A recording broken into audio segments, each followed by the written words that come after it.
Good morning. It is Saturday, May 31st, and it's day 2 of the Cry Mercy tour, and I'm already tired.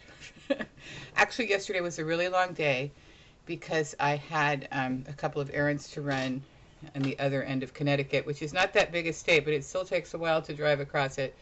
And then I had a book signing in Southbury at the beautiful Borders there, which is really nice, but the weather was absolutely perfect yesterday, and although far be it from me to wish for it to rain on, the first weekend or the last weekend in May in Connecticut, but if it had, the bookstore might not have been so empty. I ended up selling, quite a lot of books, signing quite a lot of books, but I had to stay there for hours and hours in order to do it, so I'm back today.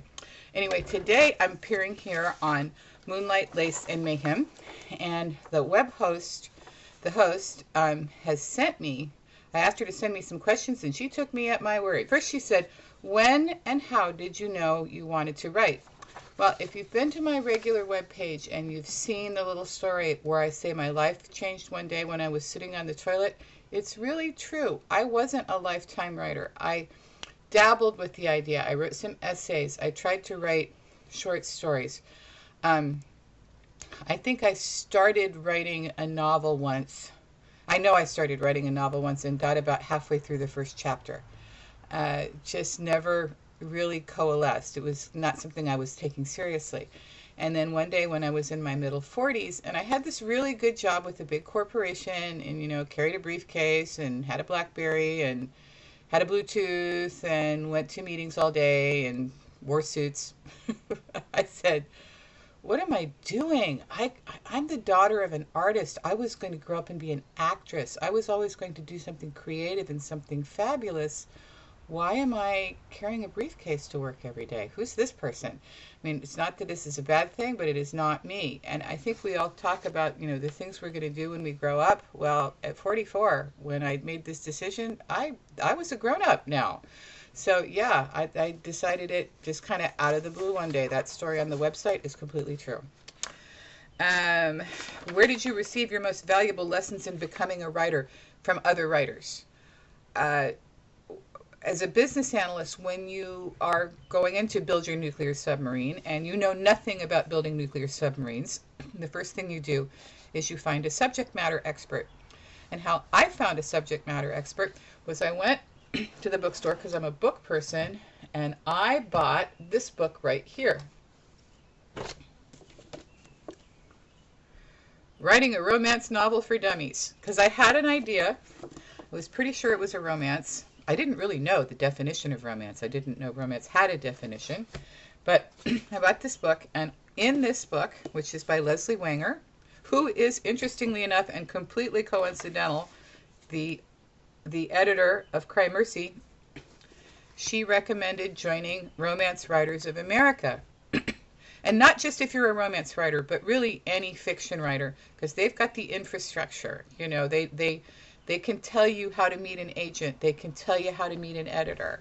And so I went online, and at that time I was living in Miami, and I found the FRW, Florida Romance Writers, and they were having a meeting like the next weekend. It was about 40 miles away from me up in Fort Lauderdale. So I got in the car and I went up there and I sat down at a table. And, I'm several chapters into my first novel, and I just I am not a shy person, so I'm going to chat with people, but I didn't want to chat about my work. I didn't want to say, oh, yeah, I'm writing a novel, because I felt like, the first person that walks in the room is Rhonda Polero, who's also written a lot of romances under the name Kelsey Roberts. And she's talking about having just finished her book and met her deadline, and it was her 20-something book that she'd gotten published. And I'm like, oh, wow, this is a published author. And then this other person starts talking to me about the book she just finished. Her name is Linda Conrad. And then this kind of glamorous blonde with all this long blonde hair sits down. She says to me, so what do you write? I said, oh, well, it's kind of a fantasy. She goes, oh, well, you should look at Luna as a publisher. She starts naming publishers that publish fantasies. And she said, I'm sorry, I need to introduce myself. My name is Heather Graham. I'm like, oh, great. I've walked into a room of subject matter experts, and it really was wonderful.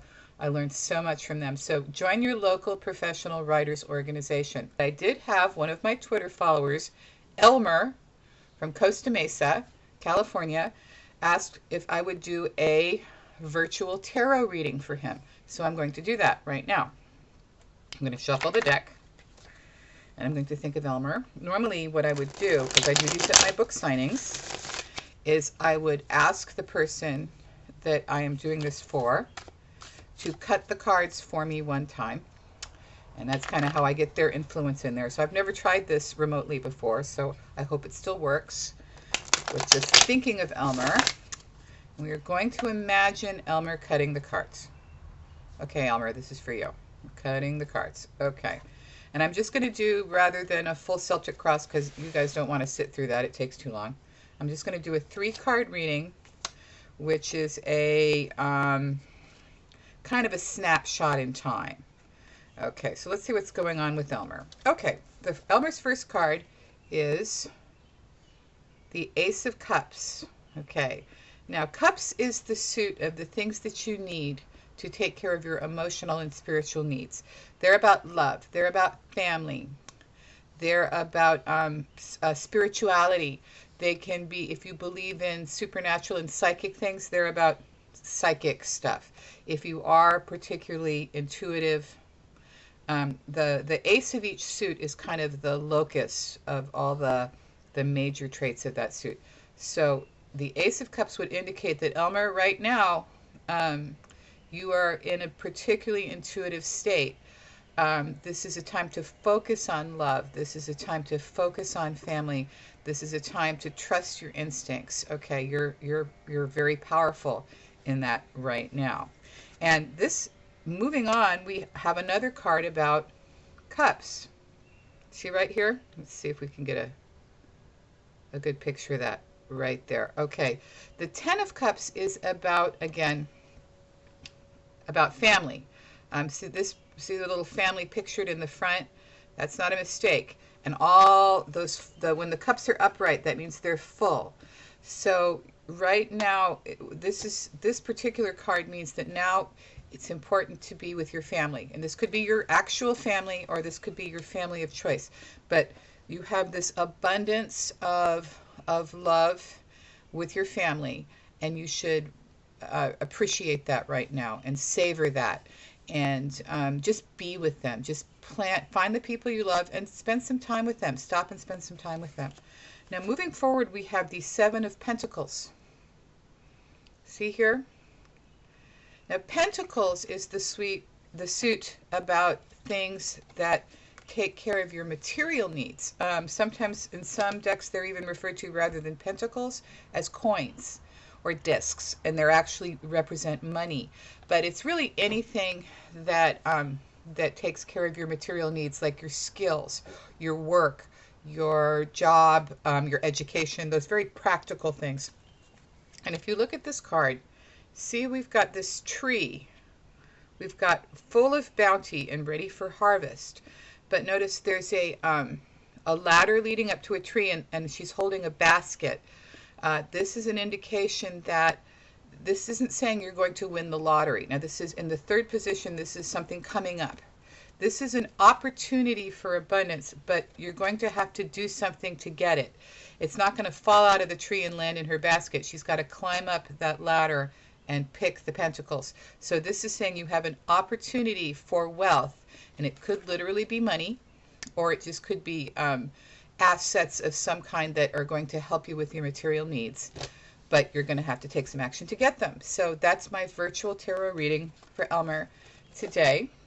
And I'm going to say goodbye because I've got lots and lots of work to do today in order to be ready for my next virtual sign. Oh, tomorrow we'll actually sign some stuff, because I'm going to go this afternoon and buy some more book plates so I can actually sign some of the requests that I've gotten from my Twitter followers. And also, if you are coming to this from Twitter, or if you follow me on Twitter, or you can just send me an email. If you've got some question you'd like to ask me, or something you'd really like for me to talk about on one of these virtual signings, please Twitter me or send me an email and tell me what you'd like me to talk about, and I'll do it. And right now I'm going to finish my coffee and say goodbye for today.